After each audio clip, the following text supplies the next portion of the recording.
अस्सलाम वालेकुम वरहमतुल्लाहि वबरकातुहू। रब्बि इश्रह ली सदरी वयस्सिर ली अमरी वहलुल उक़दतम मिन लिसानी यफ़क़हू क़ौली। नबी करीम सल्लल्लाहु अलैहि वसल्लम फरमाते हैं, दो चीज़ें ऐसी हैं जो इब्न आदम को नापसंद हैं, लेकिन हकीकत में वो दोनों चीज़ें मोमिन के लिए बेहतर हैं।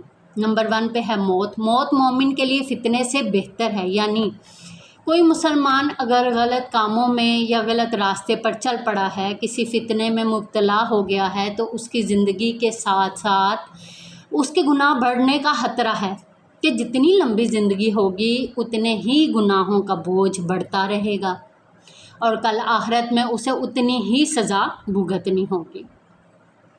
अल्लाह सुब्हानो तआला सबको तौबा की तौफीक अता फरमाए और तौबा कबूल फरमाए। और इस हदीस का मफ़हूम है कि अगर तौबा मुक़द्दर में नहीं तो मौत बेहतर है। नंबर 2 पर आपने फरमाया कि माल की किल्लत, माल की कमी की वजह से हिसाब में भी कलील होगा।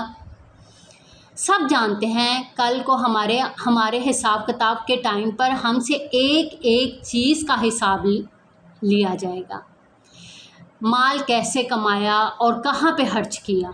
तो जितना मालो दौलत कम होगी इतना ही हिसाब किताब में आसानी पैदा होगी, आसान होगा। और जितनी ज़्यादा जायदाद होगी इतना ही टाइम लगेगा हिसाब देने में और हम मुश्किल में होंगे। अल्लाह ताला सबके लिए आसानियाँ पैदा फरमाए और हमें दीन को सीखने की और सिखाने की तौफीक अता फरमाए। आमीन या रब्बुल आलमीन। आज के लिए इतना ही। जज़ाकल्लाह खैर।